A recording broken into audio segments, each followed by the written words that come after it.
What if I told you that accepting one Uber ride at 10:15 p.m. almost got me killed by my own passenger? What's going on, everyone? Welcome back to Phantom Whispers. I'm Dewey, and if you're new to my channel, I share real-life terrifying encounters that'll make you think twice about your everyday safety. This story happened to me 14 months ago in Miami, and I still get chills just thinking about it. I'm a 27-year-old freelance graphic designer, and like most people trying to make it in an expensive city, I was driving for Uber part-time to help pay my rent on a tiny studio apartment in Little Havana. I'd been doing rideshare for about 6 months, long enough to think I knew the ropes, but not long enough to be truly street smart about the dangers lurking out there. Let me break down my usual safety routine, because I thought I was being super careful. I always kept my doors locked until I verified the passenger matched their profile photo. I had a dash cam mounted right below my rearview mirror, one of those obvious ones that blinks red so people know they're being recorded. I never picked up anyone with a rating below 4.5, and I always stuck to well-lit areas of the city. My 2018 Honda Accord wasn't flashy, but it was reliable and had good gas mileage for those long Miami nights. March 18th, 2023. It was a Friday night during spring break season, which meant Miami Beach was absolute chaos. Packed clubs, drunk tourists everywhere, traffic crawling at a snail's pace. I'd learned to avoid South Beach during peak hours, so I was sticking to my usual territory: downtown Miami, Brickell, and the nicer parts of Coral Gables. The money was decent, and the passengers were usually young professionals or college kids, way less drama than the beach crowd. I'd already done about 8 rides that night, and made around $160 when the ping came in at exactly 10:15 p.m. The passenger's name was Chris, 4.8 star rating, pickup location just off Biscayne Boulevard near the American Airlines Arena. Drop-off was listed as somewhere in Coral Gables, about a 20-minute ride that would probably net me $25 to $30. Everything looked completely normal. I should have known that in Miami, nothing is ever as normal as it seems. I pulled up to the pickup spot outside this upscale office building, and right away something felt slightly off. The area was busier during the day, but at 10:15 p.m. it was pretty dead, just a few scattered people walking to their cars. I saw this guy approach my car from the side of the building instead of the main entrance, but I figured maybe he'd been waiting outside for air or making a phone call. He knocked on the passenger window, and I cracked it to verify. "You Chris?" He nodded and said, "Yeah, that's me. Thanks for picking me up so late, man." He looked exactly like his profile photo, early 30s, clean cut with a buzz cut, wearing a collared shirt and khakis. Seemed like a typical Miami professional heading home after a long workday. I unlocked the doors and he got in the back seat. Red flag number 1 should have been what happened next. The second he got in, he immediately said, "Hey, my phone died on me. Mind if I borrow yours when we get there? Just need to call someone to let them know I'm close." Now, passengers asking to use your phone isn't unheard of, but something about the way he said it felt rehearsed, like he'd used that line before. We started driving, and instead of just letting me follow the GPS route, he started giving me verbal directions. "Take a right here, go straight through this light, turn left at the next intersection." Again, this happens sometimes. Miami locals hate the GPS routes because they know shortcuts, but his directions were taking us away from the main roads into quieter residential areas I wasn't familiar with. Red flag number 2 came about 10 minutes into the ride. We'd turned off the main road into this much quieter neighborhood where the houses were spread out, the street lighting was terrible, and thick trees hung over the road like a dark tunnel. That's when my gut started screaming that something was wrong. I glanced in my rearview mirror and caught him staring at me with this weird intensity. When our eyes met, he quickly looked away and asked, "You keep your doors locked while driving, right?" Then he chuckled and added, "You can never be too careful in this city." It didn't feel like casual conversation. It felt like he was testing me, seeing how aware I was of potential dangers. My hands started getting sweaty on the steering wheel, but I told myself I was being paranoid. Maybe he was just making weird small talk. Then came red flag number 3, and this one I couldn't ignore. He leaned forward in his seat and said, "Hey, can you turn off that dash cam? It's just making me kind of uncomfortable." I felt my stomach drop. In 6 months of driving, no legitimate passenger had ever asked me to turn off my camera. People who aren't planning anything don't care about being recorded. I lied and told him it wasn't actually recording right now, just there for show. He seemed to accept that answer, but I could see him in the mirror and his whole body language had changed. He wasn't relaxed anymore. He was tense, alert, like he was preparing for something. That's when he reached into his jacket and pulled something out. It wasn't a gun, it was a screwdriver. A big flathead screwdriver with a worn wooden handle, and he held it like someone who'd held it before, loose in his grip but ready to use. My blood turned to ice, and every alarm bell in my head started screaming. "Don't freak out," he said in this calm, cold voice that was completely different from the friendly tone he'd been using. "I just need a ride somewhere else. You do exactly what I say, and you won't get hurt. But if you try anything stupid..." He didn't finish the sentence. He didn't need to. My heart was pounding so hard I thought it might explode, but I forced myself to stay calm. I knew that panicking would get me killed. I nodded slowly and kept my voice as steady as possible. "Yeah, man, no problem. Just tell me where you want to go." He started giving me new directions, but they were vague. "Turn left up here, go straight for a while, take the next right." We were getting deeper into this unfamiliar residential area, with no other cars around, no witnesses, nowhere to run if I needed help. I realized he was probably taking me somewhere specific, somewhere isolated where he could do whatever he was planning to do. But then I spotted something ahead that looked like salvation. A 24-hour Shell gas station, lit up like a beacon in the darkness. There were a couple of cars at the pumps and people moving around. Witnesses. Safety. I knew I had one shot at this, and I had to time it perfectly. "Hey, I think I took a wrong turn back there," I told him, trying to sound confused rather than terrified. "I need to turn around. There's a dead end up ahead." He grunted and said, "Fine, but make it quick." As we approached the gas station, I started slowing down like I was looking for a place to turn around. My hands were shaking, but I managed to keep my voice calm as I said, "Just gonna swing through this gas station to flip around." The second I pulled into the station lot, I slammed on the brakes, threw the car into park, and yanked my door handle. I was out of that car and running before he even realized what was happening. I sprinted across the concrete, waving my arms and yelling at the top of my lungs, "Help me! Call 911! Someone call 911!" A couple at the gas pumps turned toward me in shock. The attendant behind the bulletproof glass looked up from his phone. I didn't care if I looked crazy. I just needed people to see me, to witness what was happening. Behind me, I heard the passenger door slam open. I looked back and saw him getting out of my car, but instead of chasing me into the station where there were witnesses and cameras, he ran in the opposite direction. He disappeared into the shadows behind the building, probably toward whatever getaway vehicle he had waiting. I was hyperventilating, but I managed to tell the gas station attendant to call the police. 20 minutes later, 2 Miami-Dade officers showed up and took my statement. I handed over my dash cam footage, which had captured everything: his face, the screwdriver, our entire conversation. Here's the part that still gives me nightmares. The officers told me that the Uber account used to book my ride was stolen. Chris wasn't a real passenger. Someone had hacked into another user's account to request the ride. There was no way to trace who had actually been in my car that night. The real account holder was some college kid who had no idea his profile had been compromised. The detective I spoke with said this was becoming more common. Criminals using stolen or fake accounts to lure rideshare drivers to isolated locations.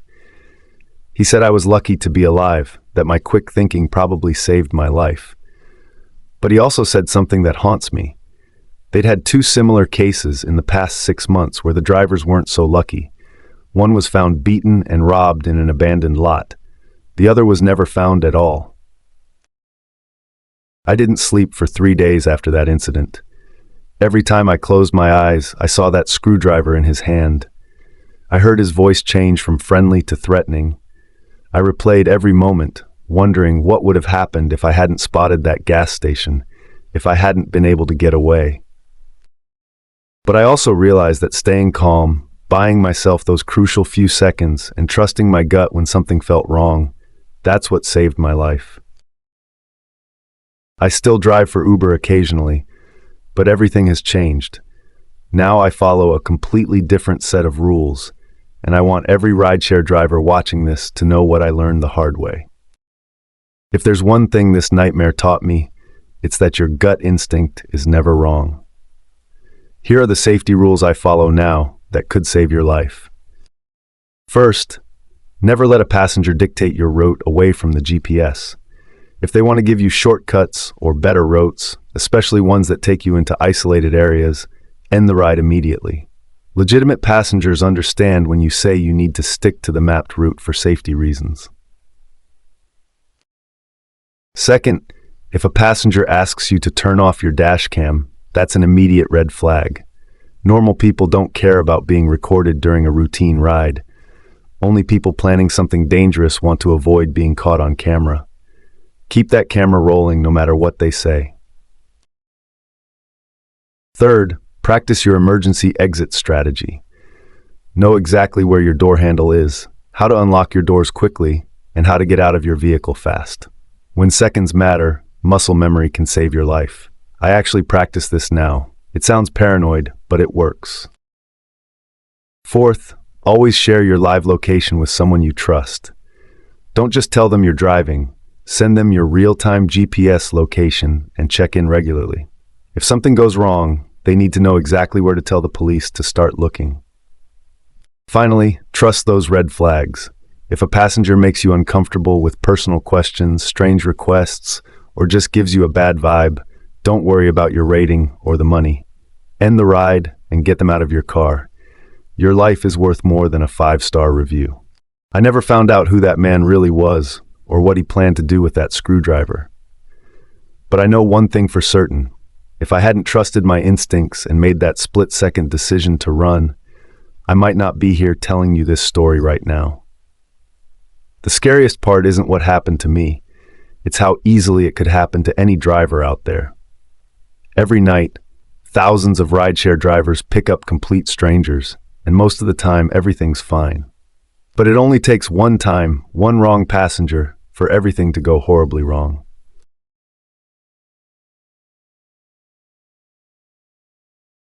What if I told you that a maintenance knock at 12:42 a.m. turned into the most terrifying night of my life? This story happened to me 11 months ago in Orlando, and it completely changed how I think about apartment security.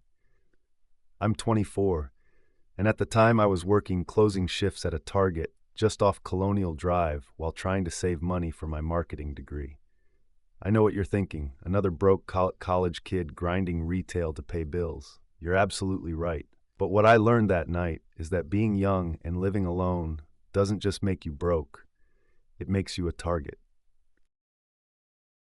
I just moved into my first real apartment without roommates, a one-bedroom unit on the second floor of this gated complex called Pine Ridge Apartments in East Orlando. My parents had been worried about me living alone, but I was 24 and ready for independence. Plus, the rent was $850 a month, which was about all I could afford on my target salary of $13.50 an hour. The apartment wasn't fancy, but it was mine. Me and my orange tabby cat Peanut, who I'd adopted from the shelter 2 weeks after moving in, because the place felt too quiet. Let me break down my usual safety routine, because I thought I was being smart about living alone. I always parked under the same streetlight in the complex lot, spot 47, right under a bright LED light that stayed on all night. I kept pepper spray on my keychain and another canister in my purse. My front door had 2 deadbolts, and I always used both. I had a security bar wedged against my sliding door, because those things are notoriously easy to break into. I even did that thing where you put a stick in the track so it can't slide open. I thought I had all my bases covered. My routine was pretty predictable, which I now realize was part of the problem. I worked the closing shift at Target, which meant I got off at 11 p.m. most nights. I'd usually grab something from the McDonald's drive-thru on my way home, get back to the complex around midnight, and settle in for a few hours of Netflix before bed. That night, Tuesday, September 26th, 2023, had been completely typical. We'd had a busy day because of some back-to-school promotion. I was exhausted, and I just wanted to get home to Peanut and my leftover Chinese food. It was still muggy outside, even though it was almost October. You know how Florida is. It stays hot and humid until like December. I parked in my usual spot, grabbed my purse and keys, and trudged up the 2 flights of stairs to my apartment. The complex was quiet, except for a few TVs I could hear through thin walls and the distant hum of air conditioners running overtime.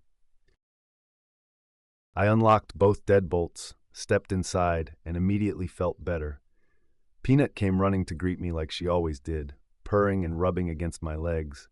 I kicked off my Target uniform shoes, poured myself a glass of cranberry juice, and collapsed on my second-hand couch. Peanut immediately jumped onto my chest and started kneading with her paws. I was scrolling through Netflix, trying to decide between another episode of The Office or some random movie, when my eyelids started getting heavy. That's when I heard it, a knock at my door. Not loud or aggressive, just 2 soft, polite taps. But it was 12:42 a.m. I looked at my phone to make sure I wasn't imagining the time. Nope.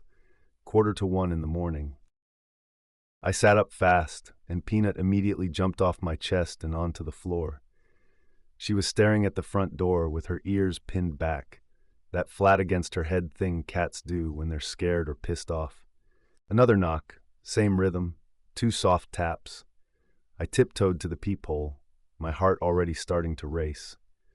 There was a man standing outside, but he was positioned just slightly out of the full view of the peephole, like he knew where the blind spot was.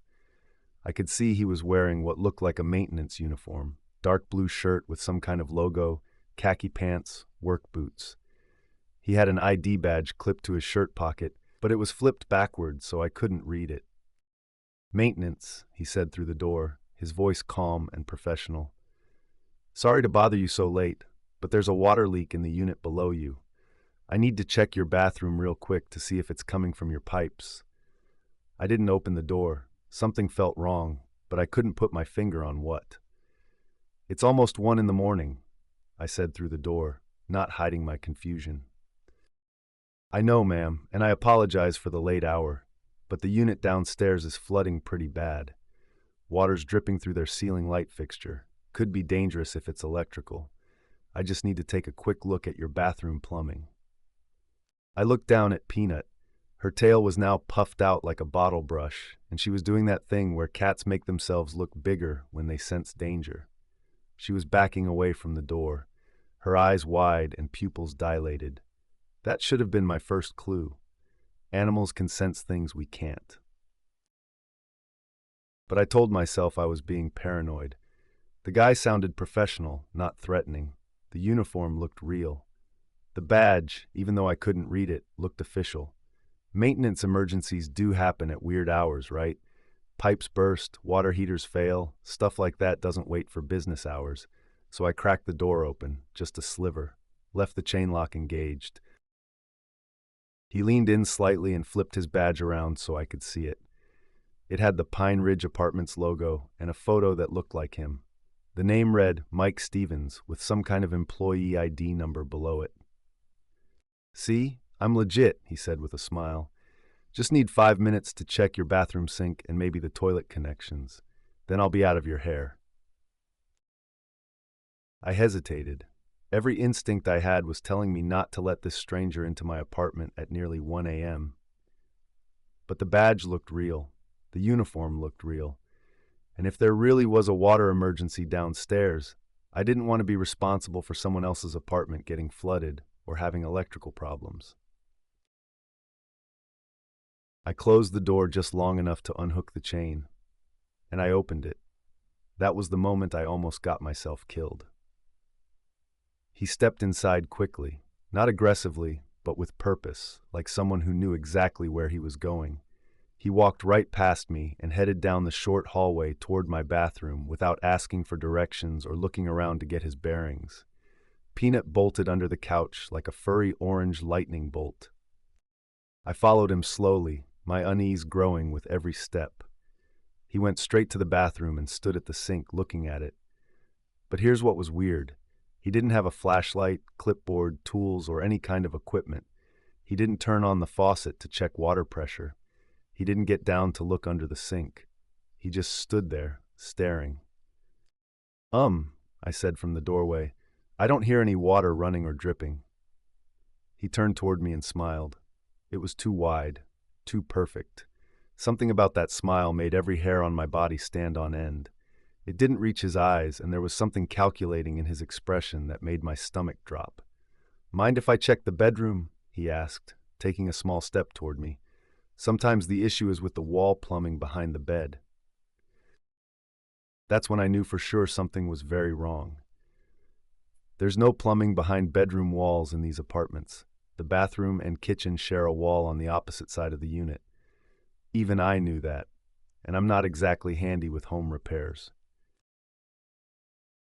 Actually, I said, stepping backward toward the living room, I'd prefer to call the leasing office first and verify this maintenance request. His smile vanished instantly. The friendly, professional demeanor disappeared completely, and his face went cold. He took one deliberate step toward me, and I could see something change in his posture, like a predator that had just decided to stop pretending to be harmless. And I ran. I bolted toward the kitchen, where I'd left my phone charging on the counter. My hands were shaking as I grabbed it, but when I tried to call 911, I had no signal. Of course. My apartment was in a dead zone for cell service. I usually had to go out on the balcony to make calls. I glanced back toward the hallway. He wasn't rushing after me, which was somehow more terrifying than if he'd been chasing me. He was just walking calmly, like this was all part of some plan he'd thought through. That's when I made the decision that saved my life. I ran to the sliding door, yanked out the security bar I always kept wedged against it, and flung the door open. Peanut shot out onto the balcony first. Apparently she had the same idea I did. Without thinking, without hesitating, I climbed over the railing. My balcony was on the second floor, maybe 8 or 9 feet above the landscaped area below. There were some bushes and mulch, but it was still a significant drop. I didn't care. I was more afraid of what was behind me than what was below me. I jumped. I hit the ground hard. The impact sent a shock of pain through my left ankle, and I scraped my arm pretty badly on a bush on the way down. But I could move, and that's all that mattered. Peanut landed next to me like cats do, perfectly, on all 4 feet, completely unharmed. Barefoot, bleeding, with my heart hammering in my chest, I ran. I could hear blood roaring in my ears as I sprinted across the complex toward the leasing office, which thankfully had lights on. There was a security guard inside, an older guy named Frank who worked nights and usually just sat at the desk scrolling on his phone. When he saw me limping toward the glass door, half crying, bleeding from my arm, and clutching a terrified cat, he jumped up immediately and unlocked the door. "What happened to you?" he asked, looking genuinely concerned. "There's a man in my apartment," I gasped, barely able to get the words out. "He said he was maintenance, but something's wrong." I jumped off my balcony. Frank called 911 immediately, and then called the after-hours emergency line for the apartment management company. The police arrived within 8 minutes. 2 Orlando PD officers who took my story seriously from the moment they saw the state I was in. When we went back to my apartment with the officers, the man was gone. No forced entry, no broken locks, no damage to anything. The front door was closed and locked, like nothing had ever happened. If it wasn't for my scraped arm and twisted ankle, it would have been like the whole thing was a bad dream. But here's the part that still gives me nightmares. The officers found no signs of a break-in because he didn't break in. He had a key, a real working key to my apartment. The leasing office pulled all their records, no maintenance orders, no emergency work requests, no employees scheduled that night. No one named Mike Stevens worked for the company, and no one matching his description was on their maintenance staff. The detective assigned to my case, Detective Rodriguez, said something that haunts me to this day. This wasn't random. Someone has been planning this. The key, the timing, the knowledge of your apartment layout, knowing exactly where your blind spots were, this was targeted. Over the next few days, the investigation revealed some terrifying details. Two other women in similar apartment complexes across Orlando had reported maintenance visits at odd hours in the past 2 months. Both were young women living alone. Both had pets that acted aggressively before the men showed up. In one case, the woman had let the man in and he'd asked to check her bedroom for plumbing issues. She'd refused and he'd left, but not before she noticed him taking photos of her apartment with his phone. The detective told me they suspected it was part of a larger operation targeting young women who lived alone in apartment complexes. The perpetrators would somehow obtain keys, possibly through former employees, maintenance companies, or even locksmith services, and use fake uniforms and credentials to gain access to apartments. The key is what makes this so dangerous, Detective Rodriguez explained. These aren't random break-ins. These are planned attacks by people who have done their homework. They know who lives alone, they know schedules, and they have the means to get inside without forcing entry. The apartment complex immediately changed all the locks in my building and upgraded their background check system for maintenance staff. They also installed better lighting in the parking areas and additional security cameras. But the damage to my sense of safety was already done. I couldn't sleep in that apartment anymore. Every sound in the hallway made me jump. Every knock at the door, even during the day, sent me into a panic. I moved out 3 weeks later, even though it meant breaking my lease and paying a penalty I couldn't really afford.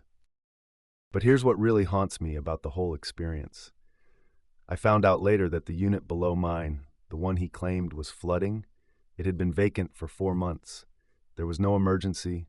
There was no water leak. It was all a lie designed to get me to open my door. If there's one thing this nightmare taught me, it's that danger doesn't always crash through your window or kick down your door. Sometimes it knocks politely and waits for you to let it in. Here are the safety rules I follow now that could save your life. First, never let anyone into your apartment without calling the leasing office to verify, especially at night. Uniforms, badges, and credentials can all be faked. Real maintenance workers will understand if you need to make a phone call to confirm their identity.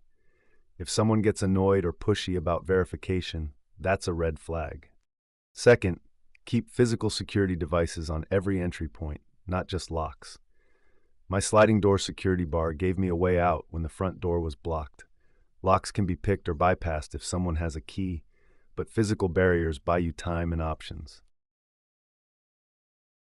Third, keep your phone fully charged and know where you can get cell service in your apartment. In an emergency, scrambling to find your phone or discovering you have no signal can cost you precious seconds. Consider getting a landline if cell service is spotty in your unit. Fourth, pay attention to your pets. Peanut knew something was wrong before I did. Her behavior was my first real warning that this wasn't a normal maintenance visit. If your pet acts like something's dangerous, trust their instincts. Fifth, have an escape plan that doesn't involve the front door.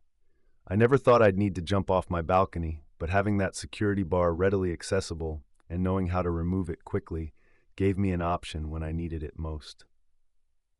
Finally, trust your gut over politeness. I almost got hurt because I didn't want to seem rude or paranoid. Your safety is more important than being polite to a stranger at your door. If something feels wrong, act on that feeling immediately. I never found out who that man really was or what he planned to do in my apartment at 1 a.m. But I know one thing for certain. If I hadn't trusted my instincts when I did, if I had let him into my bedroom to check the plumbing, I might not be here telling this story. The scariest part isn't what happened to me. It's how easy it would have been for this to happen to anyone. Every day, maintenance workers, delivery drivers, and service technicians knock on apartment doors. Most of the time, they're legitimate, but it only takes one fake uniform, one stolen key, one moment of misplaced trust for everything to go wrong.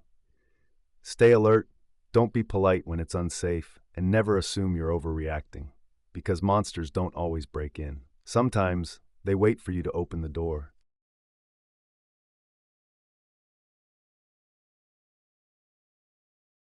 What if I told you that my perfect Hinge match tried to drug me on our first date? This story happened to me 9 months ago in Tampa, and it completely changed how I approach online dating forever. I'm 26, work as a digital marketing coordinator for a tech startup, and I just moved to Tampa from Jacksonville for this new job opportunity. The pay was good, the work was interesting, but I literally knew nobody in the city except my coworkers. Coming out of a 3-year relationship that ended pretty badly, my ex cheated with someone from her grad school program. I wasn't really looking for anything serious. I just wanted to meet people, maybe grab drinks with someone who could show me around the city, you know? I'd been living in Tampa for about 6 weeks, spending most of my free time exploring downtown, hitting up Armature Works, walking around Hyde Park, trying to get familiar with the area. My apartment was this decent one-bedroom in West Shore, about 10 minutes from my office, but the social isolation was getting to me. Back in Jacksonville, I had my college friends, my regular spots, people I could text on a random Tuesday to grab dinner. In Tampa, I was coming home to Netflix and DoorDash every night, which gets old fast when you're 26 and used to having a social life. So I downloaded Hinge. I know. Dating apps have a reputation, but honestly, I wasn't looking for hookups or anything intense. I just wanted to meet normal people my age who might want to grab coffee or check out a new restaurant. I'd tried dating apps before during college, had a few decent experiences, nothing traumatic. I thought I knew how to be safe about it. Let me break down my usual dating app safety routine, because I thought I was being smart about this stuff. I always insisted on meeting in busy public places during daylight hours for first dates. I'd drive myself and never let matches pick me up. I'd share my live location with my roommate from college. We still kept in touch and had this system where we'd check in with each other about dates. I also had this rule about chatting for at least a week before meeting someone in person, just to get a feel for their personality and make sure they seemed normal. I'd been on the app for maybe 10 days, had a few matches, but nothing that went anywhere. Either the conversation fizzled out or they wanted to meet immediately, which was a red flag for me. Then I matched with this guy named Alex Chen. His profile showed a really attractive Asian American guy, probably late 20s, with a genuine smile and what looked like recent photos. He had pictures of himself hiking, at what looked like a work happy hour, and one with a golden retriever that he said belonged to his sister. His bio was simple but charming. New to Tampa, work in commercial real estate, looking for someone to explore the best taco trucks with. Probably way too excited about my weekend farmers market finds. It hit the right notes. New to the city like me, had a real job, seemed like he had hobbies and interests beyond just partying. Our conversation started off really naturally. He asked about my work, I asked about real estate, and we bonded over both being transplants, trying to figure out Tampa. He was funny without trying too hard, asked thoughtful questions about my background, and shared stories about his own experiences moving cities for work. We texted for about a week and a half, and I actually found myself looking forward to his messages.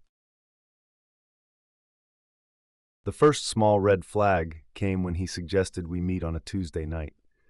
Most people suggest weekends for first dates, right?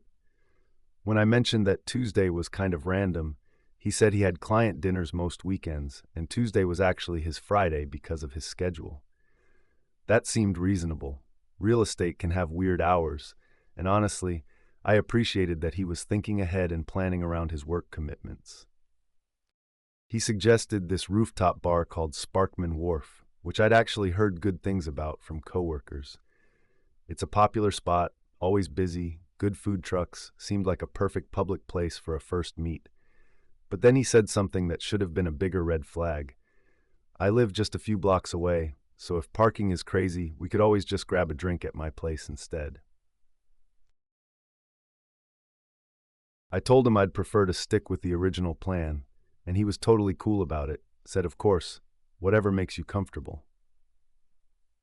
But looking back, that suggestion to potentially skip the public meeting spot was him testing my boundaries. The day of the date, I was actually nervous, excited. I'd had a good day at work, my boss had complimented a campaign I'd been working on, and I was looking forward to finally talking to someone face to face who wasn't a coworker. I texted my roommate Kevin back in Jacksonville with Alex's full name, phone number, and our meeting location. I even did a reverse image search on his photos. Everything checked out, no red flags. I got to Sparkman Wharf around 7:30 p.m., found parking pretty easily, and texted Alex that I'd arrived. He was already there, waiting outside near the entrance, and he looked exactly like his photos. Same height, same smile, wearing a nice button-down shirt and dark jeans. He smelled good, not overpowering cologne, just clean and fresh. I remember thinking, okay, this might actually go well. The venue was perfect, busy but not too loud, good lighting, lots of people around. We found a table on the covered patio area with a view of the water. The conversation flowed easily at first. He told me about showing properties around Tampa.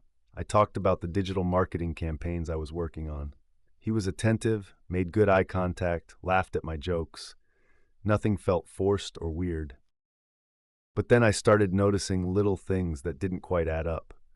When I asked about his real estate company, he was vague about the name and location. He said it was a small firm downtown, but couldn't seem to remember the exact address when I mentioned I worked nearby and might know the building.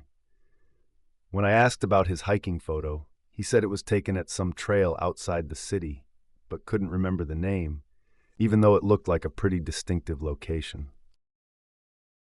Red flag number 2 came when he started asking very specific questions about my living situation. Not just where do you live, but do you live alone?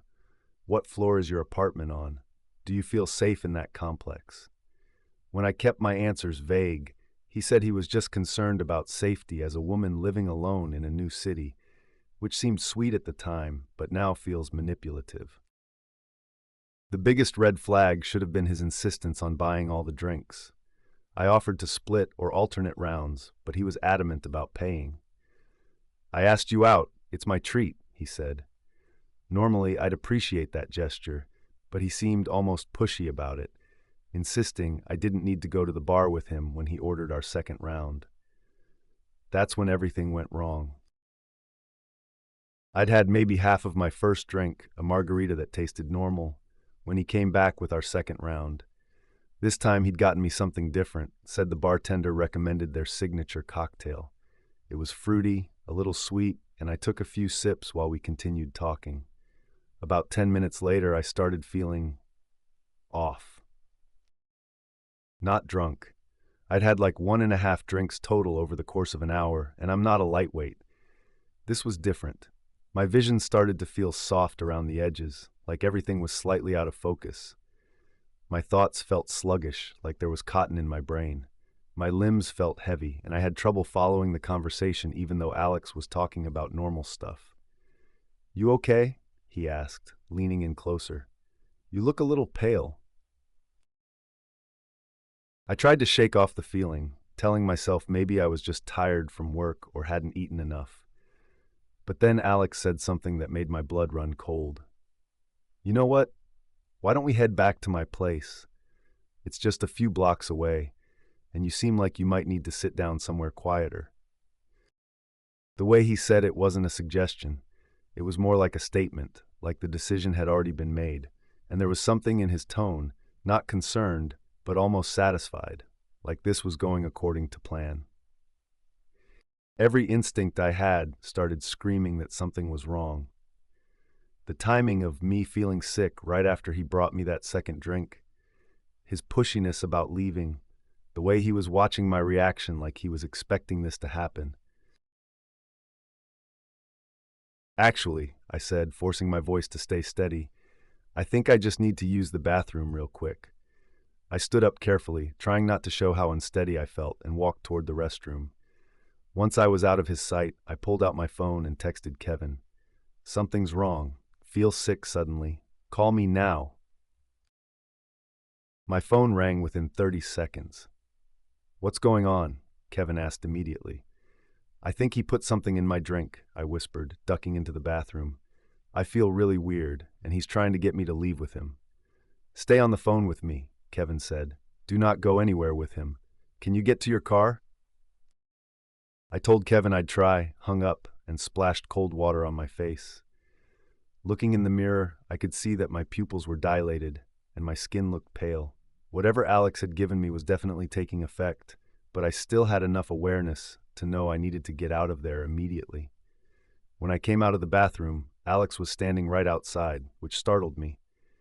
Everything okay? He asked, studying my face intently. Actually, my roommate just called, I lied. There's a family emergency, and I need to leave. His expression changed instantly. The concerned, charming mask slipped, and for just a second, I saw something cold and calculating in his eyes. Are you sure? He said, stepping slightly closer. You still look pretty pale. Maybe you should come back to my place and lie down for a bit. I can drive you home later. The fact that he was still pushing for me to go to his apartment, even after I'd said there was an emergency, confirmed everything I was afraid of. A normal person would have been concerned about my well-being and insisted I get home safely. Alex was trying to isolate me when I was clearly impaired. No, I really need to go, I said, trying to step around him. He moved to block my path, not aggressively, but definitely intentionally. At least let me walk you to your car, he said. I want to make sure you get there safely. That's when I realized he wanted to know where my car was, probably to follow me, or maybe to make sure I was too impaired to drive safely. Either way, I wasn't about to let him know my exact location in the parking lot. Thanks, but I'm meeting my roommate here, I lied again. He's already on his way. I could see Alex calculating whether to push harder or back off. After a moment that felt like forever, he stepped aside. Okay, he said, his voice back to that fake concerned tone. Text me when you get home safe, all right? I nodded and walked away as quickly as I could without seeming like I was fleeing. But I could feel him watching me the entire time. Instead of going to my car immediately, I walked to the security desk near the entrance and told the guard I wasn't feeling well and needed help getting to my vehicle safely. The guard, a middle-aged woman named Rosa, took one look at me and immediately offered to escort me to the parking lot. Honey, you look like you need to go to a hospital, she said. Are you sure you can drive? I explained about the date and my suspicions about the drink. Rosa immediately radioed for backup security and insisted on staying with me until I was safely in my car. She also took down Alex's description and said they'd keep an eye out for him. By the time I got to my car, the effects of whatever he'd given me were getting stronger. My hands were shaking as I tried to unlock the door, and my coordination was definitely impaired. I knew I shouldn't drive, but I also knew I couldn't stay in that parking lot. I called Kevin back and told him I was going to drive to the nearest hospital emergency room, which was Tampa General, about 10 minutes away. He stayed on the phone with me the entire drive, making me describe every turn and traffic light to make sure I was staying alert. The ER staff took my situation seriously immediately. When I explained what had happened, they ran a full toxicology screen and kept me for observation. Dr. Martinez, the attending physician, told me that my symptoms and the timeline suggested I'd been given a benzodiazepine, probably Rohypnol or a similar drug. The good news is you got here quickly, she said. The amount in your system suggests a relatively low dose, probably intended to make you compliant and confused rather than unconscious. But if you'd consumed more alcohol or stayed in that situation longer, this could have been much more dangerous. The hospital automatically contacted the Tampa police, and Detective Sarah Chen took my statement. She said they'd been seeing an increase in drink spiking incidents, particularly connected to dating apps, and that my case fit a pattern they'd been tracking. These predators are getting more sophisticated, Detective Chen explained. They're not trying to knock women out completely anymore. That's too obvious. They want you conscious but impaired, compliant but not completely incapacitated. It makes it easier for them to claim consent later if they're caught. I filed a police report and handed over all my text messages with Alex, his profile screenshots, and the information about where we'd met. Detective Chen also had me work with a sketch artist to create a composite, since we suspected the photos on his profile were fake or stolen. The investigation revealed some disturbing information. When police contacted Hinge about Alex's profile, they discovered it had been reported multiple times by other women in Tampa and Orlando.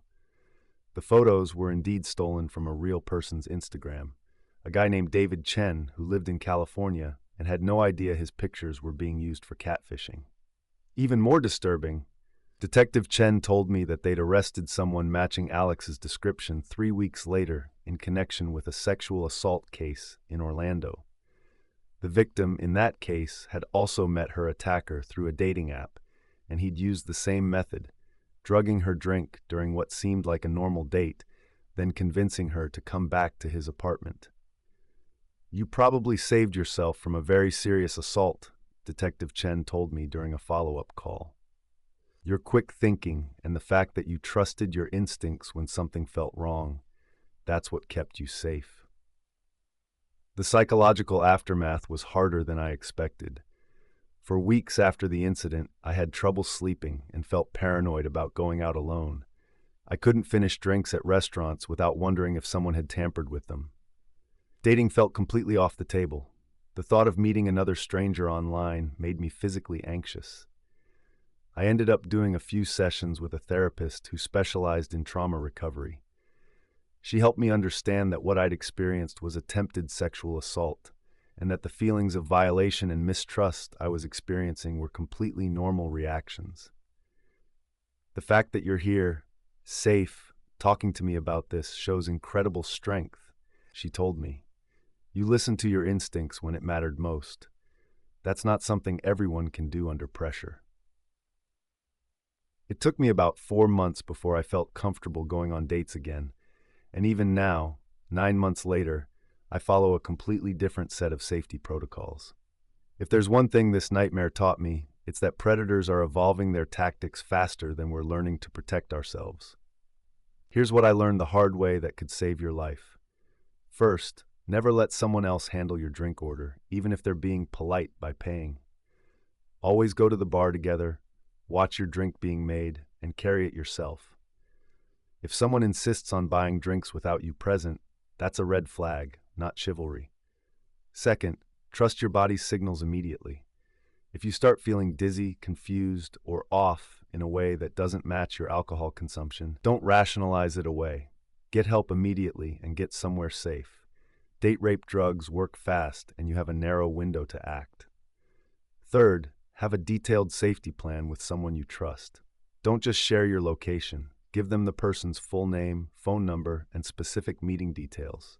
Set up check-in times and a code word that means call 911 immediately. Fourth, verify everything you can about your date beforehand.